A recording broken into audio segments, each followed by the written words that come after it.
앞에 이제 다른 회차 때 토크 콘서트 진행했을 때 한 번도 출연을 안 하셨던 우리 노무사님이 나오셨습니다. 아, 네, 처음인가요? 네, 노무사님은 네. 처음입니다. 네. 지금 노무사로 활동을 하고 계시는데 일하시면서 많은 장애인 근로자 그리고 상담을 좀 많이 하셨을 거라고 제가 생각이 들거든요.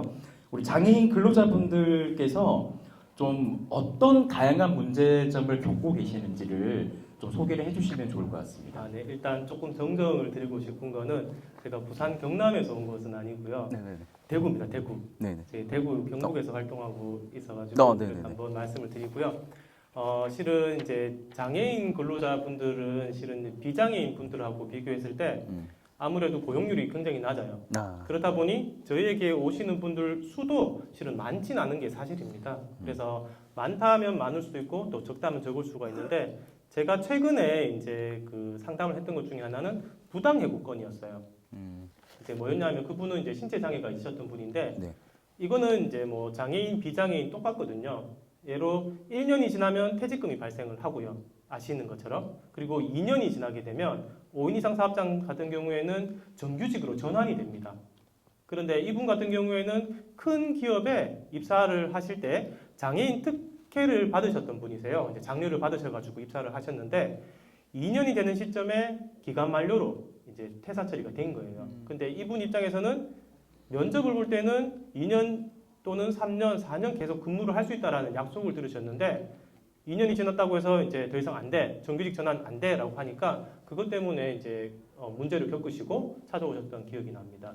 네, 편합니다. 아, 네. 그 밖에도 뭐 부당해고 외에도 뭐 임금 체불이라든지 그리고 요즘에 직장 내 괴롭힘이라고 해서 실은 서로 다른 거를 이해를 잘 못하는 것 같아요. 그렇다 보니 이게 법제화돼 가지고 이런 문제도 있고요. 그리고 산재 같은 경우, 산업재해 이런 문제들도 똑같이 비장애인, 장애인 상관없이 똑같이 겪게 되는 문제인 것 같습니다. 네, 참 당연한 얘기인데 참 못된 일이잖아요. 그게 참 잘못된 일이잖아요. 네. 그러니까 뭐 장애인과 비장애인으로 구분을 지으면 참 안 되는데 그게 똑같은 근로자로 생각을 해야 되는데 일부 모든 기업이 다 그런 건 아니겠지만 일부 기업에서 참 이렇게 못된 행동 좀 악용을 한다든지 이런 부분은 정말 참 화가 나는 것 같아요. 저도. 네, 맞습니다. 그 제가 노무사님 오늘 오신다고 해서 조금 검색을 좀 해봤어요. 검색해 보니까 발달 장애인 전문이라고 이게 돼 있더라고요. 혹시 이렇게 발달 장애인 근로자를 이렇게 상담을 하셨을 때 뭐 다양한 분이 계시겠지만 좀 가장 기억에 남으시는 분이 있으실까요? 혹시 검색을 다른 이름으로, 다른 사람으로 찾으신 건 아닌가라는 생각이 들고, 왜냐하면 저는 노무사예요. 물론 이제 발달 장애인 분들을 제가 많이 뵙긴 하지만, 근데 여기 이제 유관기관에 계신 아까 기관장님들뿐만 아니고 계신 근무자분들이 훨씬 더 잘 아실 거라고 생각을 합니다. 그래서 전문으로 따지면 제가 발달 장애에 대한 전문은 실은 아니고요. 이제 다만 노무사로서 발달 장애인 분들을 좀 더 많이 본 것 같긴 해요. 그래서 네, 저 같은 경우에 실은 이제 올해 그리고 작년에 저희가 발달 장애인 분들 대상으로 강의도 조금 많이 했던 것 같고요. 네, 보면 이제 보통 이제 저기 비장애인 분들 대상으로 강의를 할 때는 그분들 원하는 거에 맞춰서 저희가 강의를 해요. 그런데 발달 장애인 분들 같은 경우에는 예컨대 뭐 자폐 스펙트럼 같은 경우 좀 굉장히 범위가 넓잖아요. 그렇다 보니 실은 강의를 드릴 때 이게 눈높이가 같은 교육을 받으러 오신 분들 사이에서 많이 달라요. 많이 달라가지고 그 눈높이에 맞춰서 이제 강의를 하게 되는 건데 보면 이제 발달 장애인 분들은 이제 금방 말씀드렸던 이제 자폐 스펙트럼 같은 경우에는 이제 사회성이 조금 실은 이제 비장애인보다 부족한 부분들이 실은 있어요. 예컨대 화장실을 만약에 환경 미화하시는 화장실을 청소하시는 분들 같은 경우에 이제 뭐 이제 근무자분들 중에 화장실을 이용하고 싶을 수 있잖아요. 급한 용무가 있으면 그걸 못 참는 거잖아요. 그런데 이제 뭐 지적 장애 가지신 분들도 마찬가지 조금 다르긴 하지만 이제 예로 청소가 덜 됐기 때문에 이제 조금 더 기다려 달라고 한다라든지 이런 분들을 비장애인 입장에서는 왜 이렇게 하는 거지? 나는 가고 싶은데 내가 쓰기 위해서 청소를 해주시는 거 아닌가라는 생각도 전혀 비합리적인 건 아닙니다. 그렇지만 서로가 서로에 대해서 인식이 부족해서 생기는 문제라고 생각을 합니다. 위에 보면 저희가 오늘 인식 개선을 위한 거잖아요. 그래서 그런 부분들이 조금 항상 문제가 되고 이로 인해서 그 밖에 파생되는 문제들이 항상 있는 것 같아요. 알겠습니다. 그러면은 만약에 우리 장애인 분들께서 이게 근무를 하시다가 문제가 생겼어요.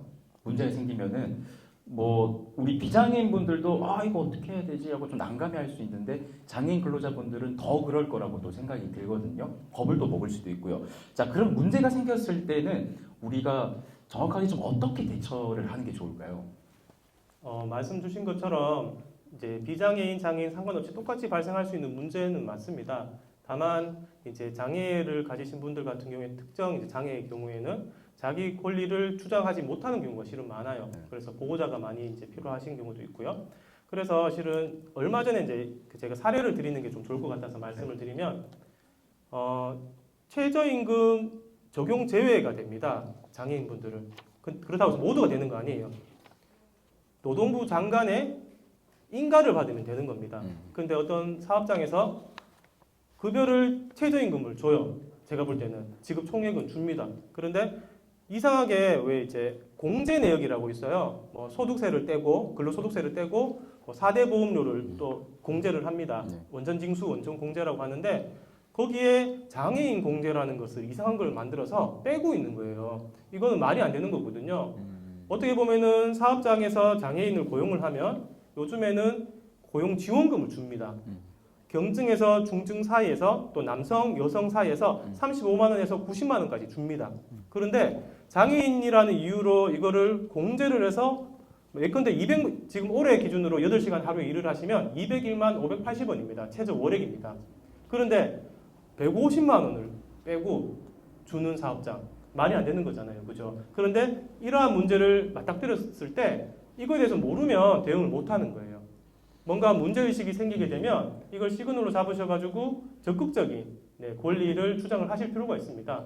예컨대 이런 임금체불은 노동청에 가시면 되는 거고요. 좀 전에 말씀드렸던 부당해고 같은 경우에는 노동위원회입니다. 예컨대 또 산업재해 같은 경우에는 근로복지공단입니다. 노동부 내에도 이렇게 기관이 조금씩 구분되어 있긴 해요. 그래서 이러한 부분들을 실은 많이 아실 수 있도록 주변에서도 많이 도와주실 필요가 있고요. 스스로도 이제 많이 아실 수 있도록 하시면 좋을 것 같습니다. 네, 일단은 자, 일단은 내가 많이 아는 것도 뭐 중요하지만은 내가 이런 일이 생겼을 때는 적극적으로 내 의사 표현을 하는 게 가장 중요하다. 네, 그리고 옆에 네. 주위에서도 좀 도움을 많이 주시면 더할 나위 없고요. 네, 맞습니다. 네, 알겠습니다. 자, 그러면은 이제 마지막 질문을 드려볼까 하는데요. 좀 나눠서 답변을 좀 해주시면 좋을 것 같습니다. 사업주와 장애인 근로자 이렇게 우리 노무사님께서 하고 싶으신 말씀이 있으시다면 좀 나눠서 답변을 좀 부탁을 드릴게요. 나눠서요. 네. 일단 그 사업주 분들 같은 경우에는 저는 그렇게 생각을 해요. 이제 좀 전에 이제 사회자님께서 말씀 네. 주셨던 것처럼 이게 나눌 의미가 실은 없다라고 생각을 하고요. 먼저 그런데 직장 내에서 요즘에 이제 법정 의무 교육이라고 있습니다. 2018년도부터 이제 법제화가 된 게 직장 내 장애인 인식 개선 교육이라고 있습니다.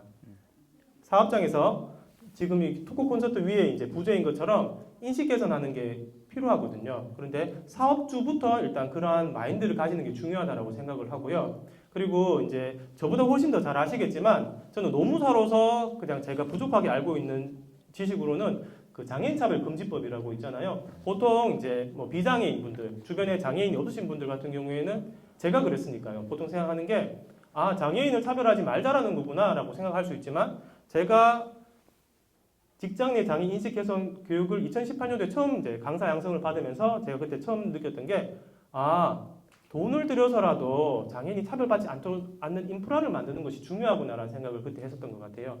그래서 이러한 부분들 기꺼이 비장애인만 쉽게 이용할 수 있는 것이 아니고 장애인들도 쉽게 이용할 수 있는 그러한 인프라를 만드는 것도 굉장히 필요하다고 생각을 합니다. 어떻게 보면은 장애인 근로자가 만약에 능력이 조금 부족하다 수도 있지만 실은 인프라가 되지 않기 때문에 장애인 고용을 못하는 거일 수도 있거든요. 그래서 이러한 부분들에 대해서 사업주에 대한 인식 개선이 필요하다고 생각을 합니다.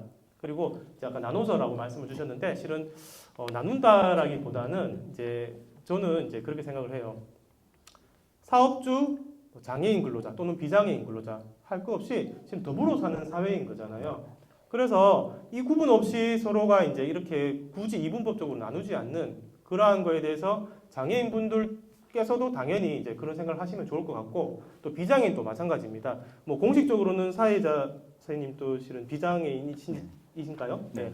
그런데 저도 그렇거든요. 그렇지만 생각해 보면 저희가 장애 등급이 제가 알기로는 13유형인가 있는 걸로 알고 있어요. 근데 뭐 예컨대 뭐 네덜란드는 에이즈도 장애고 미국은 뭐 비만이 장애인가 하여튼 나라마다 기준이 다 다른 걸로 알고 있습니다. 그래 따지면 장애가 없는 사람은 과연 있을까라는 생각이 들거든요. 어떻게 보면 우리는 다 장애인이자 비장애인입니다. 이 기준 자체가 저는 의미가 실은 없다라고 생각하기 때문에 좀 더 당당해지고 우리가 서로를 이해하고 네, 소통하면 좋을 것 같다는 생각이 듭니다. 인식 개선 필요합니다. 네. 마지막에 되게 와닿네요. 당당해질 필요가 있고 서로 뭐랄까 소통하고 또 이해할 수 있는 게 분명하게 필요하다. 네, 감사합니다. 자, 진짜 마지막 출연자셨는데 좀 많이 기다리셨죠? 아닙니다. 네, 잘 듣고 있었습니다. 아까 네. 전에 엄마 마음으로 막 말씀 주시고 하셔가지고 네네. 저는 앞에 나오면 엄마 마음을 발휘할 수 있을까 그 생각을 조금 했던 것 같아요. 부족하지만. 네. 뭐 진짜 다를 게 없을 것 같아요. 왜냐면 오늘 나오셨던 분들이 다 이 엄마 같은 마음으로 출연해 주셨을 거라고 저는 생각을 하거든요. 아들 같은 마음으로 했어요. 아들 같은 마음. 아들보다는 삼촌 같은 마음 어떨까요? 네, 좋습니다. 감사합니다. 네. 자, 오늘 아주 좋은 말씀, 진솔한 말씀 해주셨습니다. 우리 이상용 농사님께 다시 한번 큰 박수 부탁드리겠습니다. 감사합니다. 네, 감사합니다.